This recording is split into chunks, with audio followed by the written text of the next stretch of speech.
Hey, I'm back, and during our detailing session on the Sanctum Imperialis eBay Bits project, I did some weathering powders on the sidewalk. I'm not sure if I like it. I might go in there and feather in some gray on top of it to blend it better. But the walking stones turned out really cool.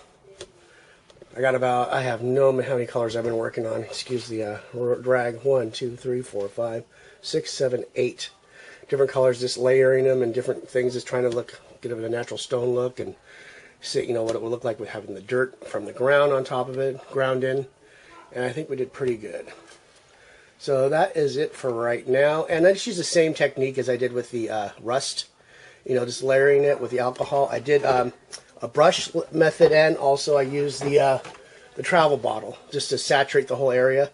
And then to speed up the process, go into a low blow dryer, and it brings out the colors real quick. That's another thing, when you're using lots of alcohol on the pigments, it'll desaturate the color for a while, because you're like, oh no, I don't have enough color on there. Hit it with a dryer and it just pops out. So remember that.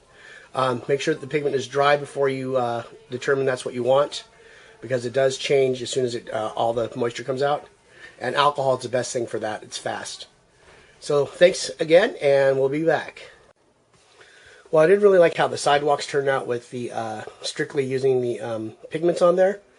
You want to use a slate and a pewter gray, and it almost looked like snow. So I came in with 2 colors of paint. I warmed it up a little bit with a little Panzer Aces Splinter Camouflage, and then dusted it to cool it down and kind of blend it all together with some Model Air Light Gray. And I think that turned out pretty well.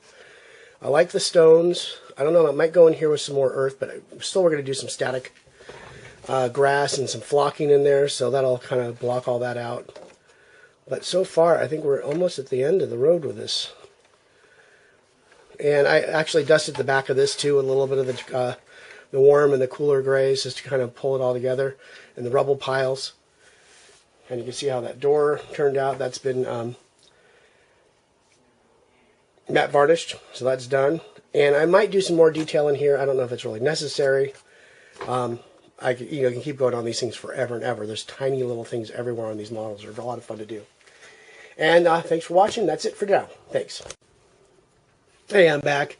I put some tufts in now, and I'm using 3 different kinds. I have the Winter Tufts by, I believe, Army Painter. Very good. 6mm.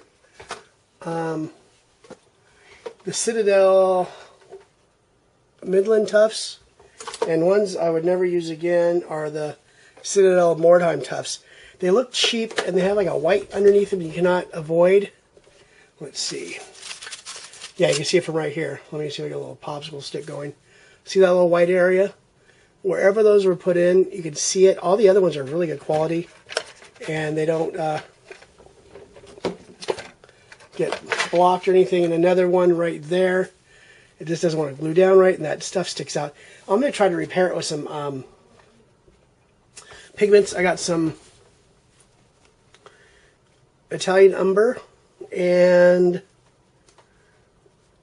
some natural umber. I'm going to try to get in there so I can camouflage it a little bit. Let's just try to start with a little bit of the natural umber. Let's try to get it in there. It might work. Let's see.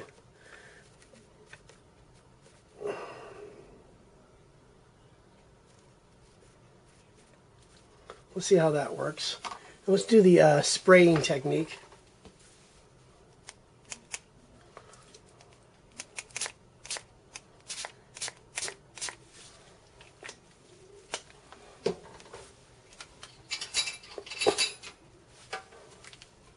Now let's maybe just get a little fluid in there too.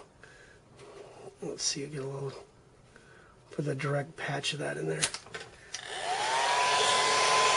We'll hit it with a hair dryer real quick.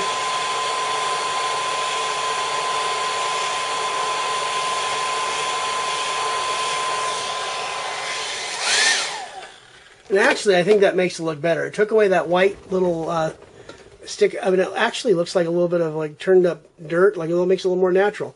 So there's another thing. I just had the idea. It was bugging me. I did this about a couple hours ago, and it was just irritating me. I didn't want to rip it off and redo it and, you know, waste those.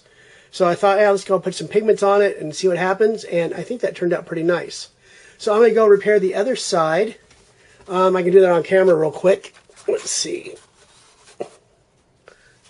Let's do the same little technique. We'll grab the, do some of the Italian umber this time. Put that right in there. Okay, we got that going. We'll hit it with a little bit of the mist first. Let's do a little bit of the natural umber on there too. Let's put it right in there. We'll get a little on that rock. It's okay, because you never know. A troop might have stomped through there and got a little dirt from the soil onto the stepping stone. A little bit of alcohol in there more. A little more mist so I can get that really nice and moist in there.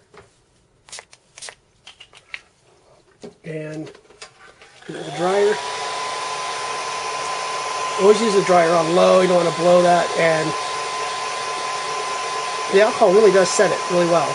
I mean, you can get in there with a brush, but that looks tremendously better.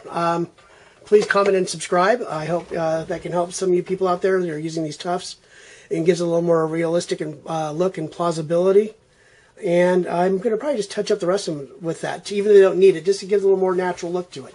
I know this is a playable piece of terrain or a display piece, but it's kind of fun getting these things to look just as nice as your best miniature. And thanks again for watching.